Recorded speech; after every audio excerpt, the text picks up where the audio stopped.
The T visa is a form of immigration relief for survivors of severe forms of human trafficking. What do we mean by severe forms of human trafficking? There are really two kinds. The first is sex trafficking, which I think is the popularized view of trafficking. We hear about this a lot in the media. The definition of sex trafficking is basically that an individual who has been induced to perform a commercial sex act through fraud, force, or coercion. Trafficking victims can really be found anywhere. They could be found in a brothel or some kind of commercial sex situation, but also in agriculture, in the fields, in laundromats, in hair salons, within homes, within factories. So we really should expand what we're thinking of when we think of trafficking and trafficking victims. So the definition of labor trafficking is basically somebody forcing someone else to work for them for free. So involuntary servitude, debt bondage, peonage are some of the words that are thrown around, and inducing them to do that through fraud, force, or coercion.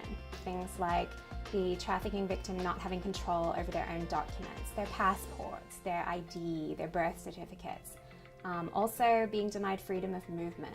In a lot of domestic labor trafficking cases where people are working in the homes, have been trafficked to work into a home, we see individuals being locked in a home, or perhaps they're not physically locked in, but they've been psychologically manipulated to a point where they feel that they're unable to leave the home. They've been threatened that if they do so, they'll be arrested or harmed in some way. So if you are granted a T visa, you get immigration status for 4 years here in the US.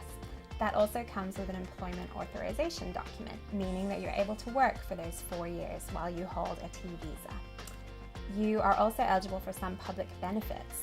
These are actually accessible even while you're preparing your T visa application, and then for a few months after you've been granted the T visa. This is critical in supporting trafficking victims who've just escaped from an abusive employment situation often to get on their own 2 feet and provide for themselves and potentially their family members. To be eligible for a T visa, you have to have been a victim of a severe form of trafficking. You have to be physically present in the US on account of that trafficking. And you also have to reasonably comply with any requests from law enforcement.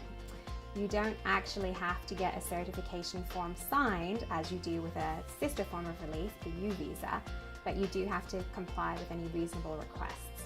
There are a couple of exceptions for this. For trafficking victims under the age of 18, you actually don't have to cooperate with law enforcement. You could still be granted a T visa if you don't.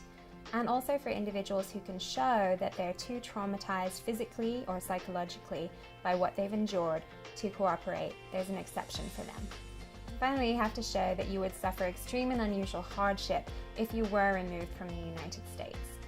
At the moment, it takes about 6 months to get a T visa after you've prepared your application carefully, usually with the assistance of an attorney, and applied. During that 6-month period, most T visa applicants actually cannot work, which is problematic because these are individuals who've often left an abusive employment situation and are then left with nothing to start their lives here in the US.